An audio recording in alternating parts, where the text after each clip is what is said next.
This is CBN NewsWatch. It is Wednesday, November 27th. Thank you so much for joining us for CBN NewsWatch. I'm Ephraim Graham. We want to begin this half hour in the Middle East. After nearly 14 months of war, Israel agreed to a ceasefire deal with the Iranian-backed terror group Hezbollah. As Chris Mitchell reports now from Jerusalem, the agreement comes after intense pressure from the White House and the Biden administration. Israeli Prime Minister Benjamin Netanyahu gave 3 reasons why he agreed to the ceasefire now in an address to the nation Tuesday night. The first reason is to focus on the Iranian threat, and I will not expand on that. The second reason is to give our forces a breather and to replenish stocks. And the third reason for having a ceasefire is to separate the fronts and isolate Hamas. Many observers believe those major delays in the delivery of advanced weapons and munitions from the Biden administration put Israel Defense Forces at risk and delayed the IDF in completing its missions. In addition to his 3 primary reasons, Netanyahu also made clear the deal allows Israel to strike Hezbollah if necessary. If Hezbollah violates the agreement and tries to arm itself, we will attack. If it tries to renew terrorist infrastructure near the border, we will attack. At the White House, President Joe Biden announced the U.S. is invested in the agreement's success. We're determined this conflict will not be just another cycle of violence. And so the United States, with the full support of France and our other allies, has pledged to work with Israel and Lebanon to ensure that this arrangement is fully implemented. Yet on Capitol Hill, Republicans criticized the agreement. Speaker of the House Mike Johnson wrote on X, "While the Biden-Harris administration celebrates this announcement, remember that it is still withholding weapons to Israel. They repeatedly appeased Iran rather than show unequivocal support to our closest ally in the region. Israel's military success has been in spite of the White House, not because of it." Senator Ted Cruz issued a statement that read in part, Obama-Biden officials pressured our Israeli allies and by threatening to facilitate a further, broader, binding international arms embargo through the United Nations. In Tehran, Iran's foreign ministry welcomed what it called the end of Israeli aggression. And in southern Lebanon, some Hezbollah members have already returned to their villages near the Israeli border. I want to explore this agreement a little bit further with Chris Mitchell, who's joining us now from Jerusalem. So, Chris, what are the concerns people have about this agreement? Well, some of the concerns they have, and I talked earlier just a little while ago with somebody that lives up on the northern border, is the concern that this really agreement doesn't go far enough. And some of the people, more than 60,000 that have been away from their homes since October 8th, may not feel that it's safe enough to go back home. The other concern is that it really constrains Israel. Even though Benjamin Netanyahu said Israel has freedom of military action, there's really a cumbersome procedure to be able to respond to Hezbollah violations. You have to go to the U.S. and this UNIFIL, and as well as the Lebanese army. Already we saw that some Hezbollah members are down there on the border. There's been a few violations even in the early hours of the ceasefire. And some feel, Ephraim, and, you know, it's football season, they may get this analogy that it's sort of like Israel was on the 1-yard line and they wanted to score, win the game, but then the referee comes and takes the ball and changes the rules of the game. I think that's the sense about some people, not only in the north, but throughout Israel, that maybe it's not enough to really satisfy Israel for the victory that it's been fighting for more than 14 months.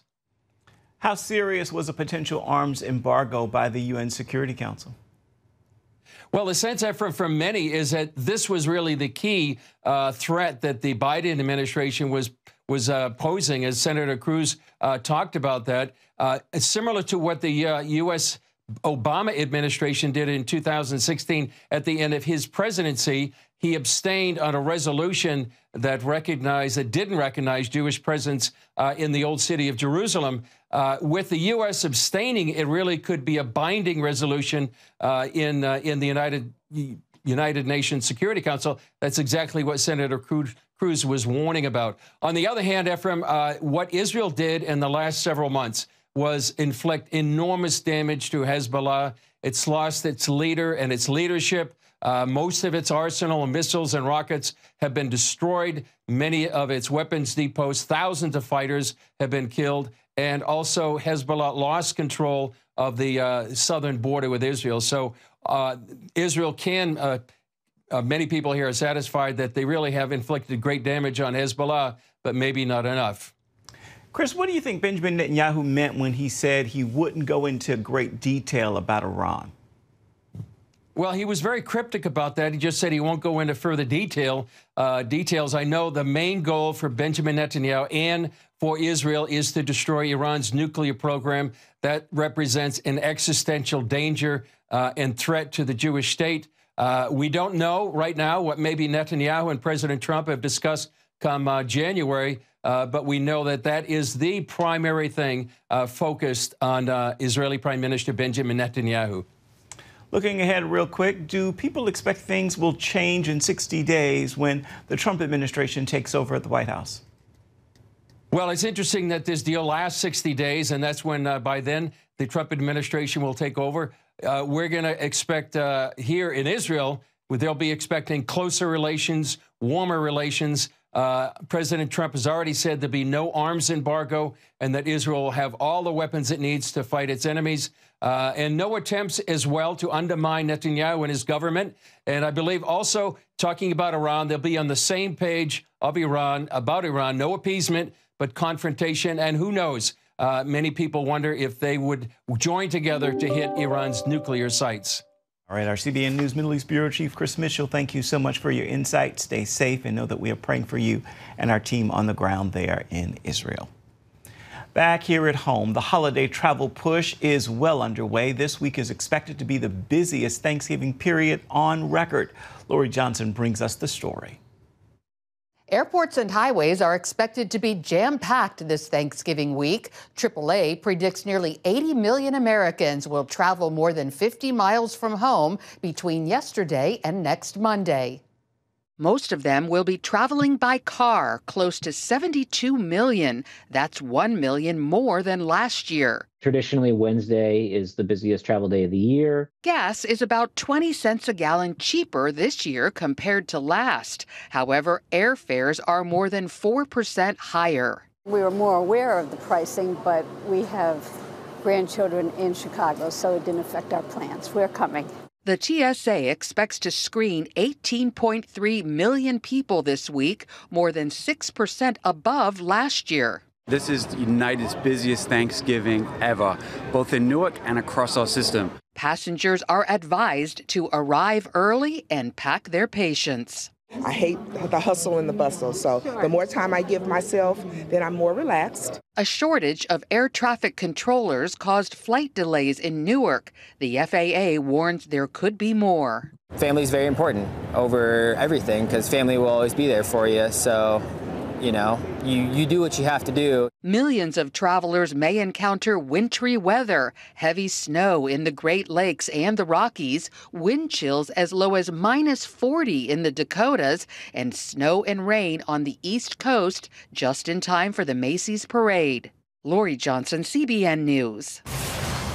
Coming up, it's a powerful message from the church to the trans community. See how one church is helping to bridge a gap. Stay with us. You're watching CBN NewsWatch.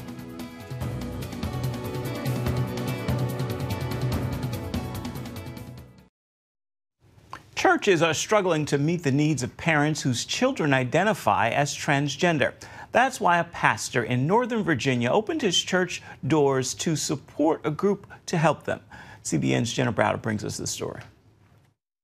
My question is, how do you plan on addressing the transgender issue in women's sports? It's an issue almost no one really discussed 5 years ago. Redefined the term women. But today is impossible to ignore. LGBTQ issues have become a major issue this election cycle, particularly transgender rights. The transgender crisis affecting an estimated 1.6 million Americans. The issue now so common, pastors are weighing in. Culture doesn't set the tone for truth here, that the Word of God sets the tone. Marty Baker is the senior pastor at Burke Community Church in Northern Virginia. As gender ideology began to surface in 2017, 2018, begin to be infiltrated into the school systems, taught to children, that type of thing. Well, by definition, you started having parents wondering, what is this? He chose to focus on the issue in his doctoral dissertation and consistently teaches on it from the pulpit. We've taught them a lot about the information of it, or the apologetics of it, how to defend, how to push truth as opposed to error, those types of things. So they're very educated on that. But what do you do with all the life stories? And there's lots of those. The life stories. Pastor Baker says those life stories came up during a church women's retreat. More than 100 women had questions and needed wisdom. And I think a lot of churches 5 years ago weren't talking about this, but it's the last 5 years has seen such an acceleration. I think it's time for churches to be teaching more on the topic. Ed Stetzer is the dean at Biola University's Talbot School of Theology. He says Christians need to speak on this issue in a biblical way that's filled with grace.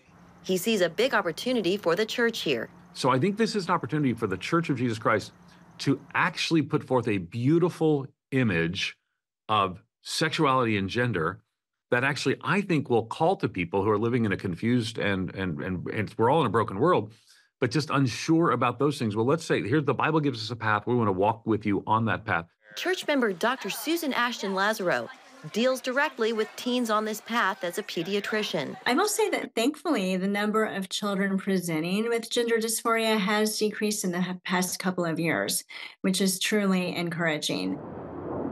On a recent plane trip, Dr. Ashton Lazaro says she saw God's hand at work when she happened to sit next to the head of the Christian Post and the issue of transgenderism came up. Once we started talking about that, the CEO, Christopher Chu, he said, oh, we're trying to have an event in Northern Virginia, but we can't find a church that's brave enough to host this event for us.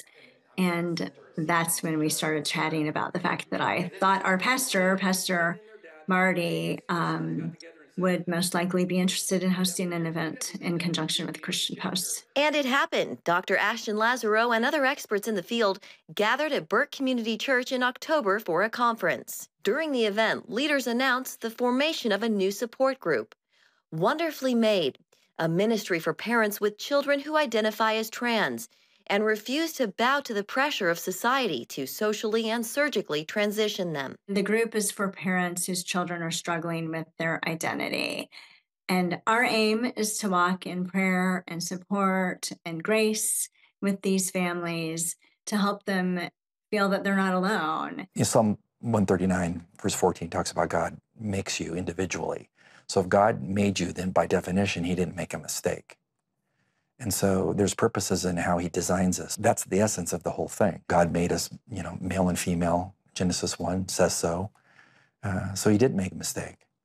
So how do you handle a system that's telling you it is a mistake? The group has no pastoral leadership or curriculum. It's simply parents leaning on parents. It's caring for each other. And that's getting down into the mess of other people's lives, crying with them, being concerned about them. Because a lot of these people feel alone. Wonderfully Made held its first meeting at the beginning of November. The church tells us 12 people showed up, a mix of those wanting to help launch the group and others needing support. Jenna Browder, CBN News. Still ahead, we've got a preview of the new season of The Chosen, plus a look at other stories making headlines in the entertainment world. Stay with us. You're watching CBN NewsWatch.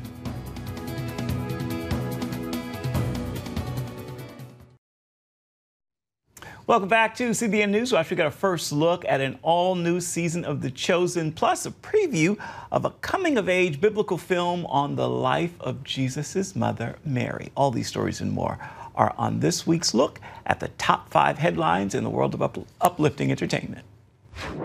At number 5. 497, 498, 499, 500. Let's go heavy. Yeah. Got it. Looking strong, Nick. A holiday film does good off-screen. Children in the Los Angeles community received a few surprises at an advanced screening of the holiday film Red One. Red One is on the move. Evening, ladies. What are you so excited about? Of course, your boyfriend's here. Okay. Its star, Dwayne "The Rock" Johnson, made a surprise appearance. The children and their families are part of the Watts Empowerment Center, Amazon and MGM Studios hosted the movie event and distributed fun and educational gifts from Wonder Kids. Those presents included Barbie dolls and Hot Wheels from Mattel. Amazon also donated a bus to the Empowerment Center to assist these families. Johnson's character is the head of the North Pole security in the holiday action film. He helps a bounty hunter to rescue Santa. Who's with Red? Reach! Someone took Nick. We're gonna find him. At number 4. They told me, pom-pom-pom. A Christmas tradition with For King and Country gets an extension even before it premieres. A Drummer Boy Christmas Live will now run in theaters December 5th through December 12th. Introduce us to what we can expect when we get in the theater for this. We took the Unsung Hero film crew, dropped them into the Toyota Center in Houston, Texas, December 19th last year, and we captured a cinematic, sonic, visual version of the show, a live concert. At number 3. Mary, your birth was a gift for your mother and I. It was a miracle. But in exchange, I made a promise. It's a Studio 5 first look at Mary, a biblical epic on the birth of Christ, streaming on Netflix December 6th. The prophecy speaks of the coming Messiah. What need have we of a Messiah? Let it be understood. I am your king.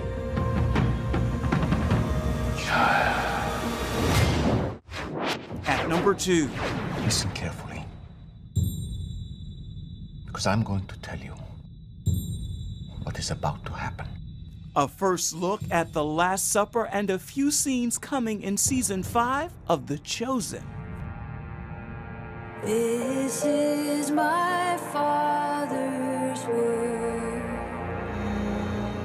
If you could, now that we've come so far, look back over the course of your life, your acting career, have you spotted signs that you were being prepared for this, called to this? 1,000%. I mean, from the time I was 11 or 12 years old. 11 or 12? Yeah, well, where I reenacted the Passion in my backyard after having watched Jesus of Nazareth. Wow. I built a life-size cross and painted the nails and the blood and carried it around my backyard, made a crown of thorns from some thistles, and so I, from that moment.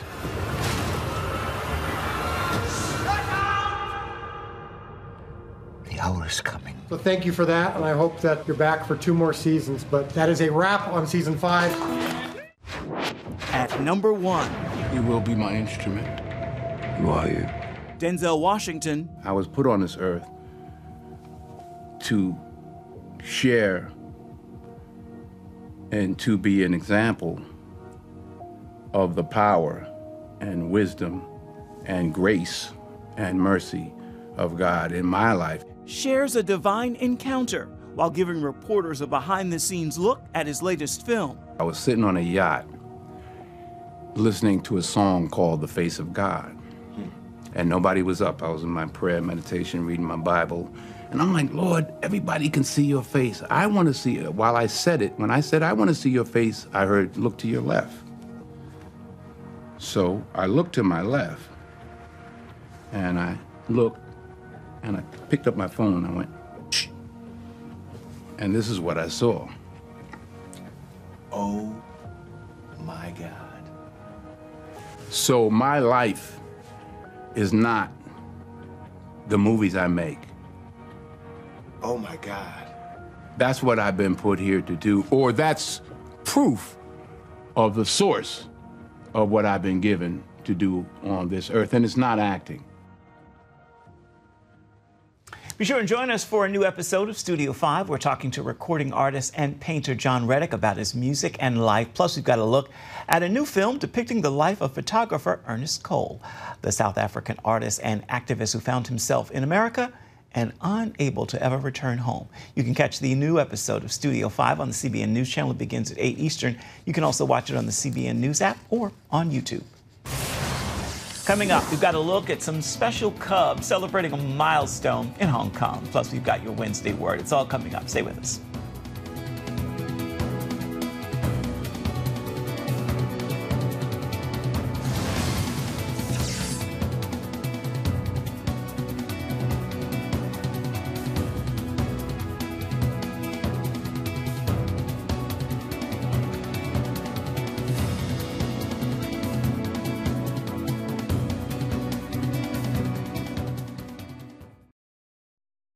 Introducing a brand new way to start your morning, the CBN News Quick Start Podcast. Each weekday morning at 7 a.m., get quick highlights of the day's important news. Then an in-depth analysis that goes beyond the headlines. Insights that matter to people of faith. Discover how God is moving around the world and here at home.